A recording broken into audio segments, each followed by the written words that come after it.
विश्वाचे स्वामिनी वंदन करूयात येसी। जो सकल विश्वाचा आधार निर्गुण आणि निराकार, तो ब्रह्मा विष्णू महेश्वर सद्भावे वंदू त्रैमूर्ती। त्रैमूर्तीचा महिमा अपार, गुरुचरित्रे वर्णिला साचार।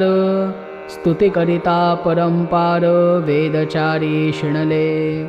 कर्दलवनी झाले गुप्त साक्ष ठेवून गाणग क्षेत्र। निर्गुण पादुका पवित्र भक्तासाठी ठेवियल्या।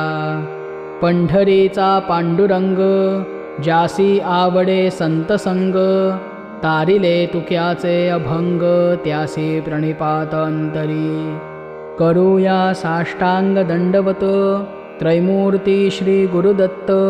अक्कलकोटी यती समर्थ सद्भावे नमो अंतरी।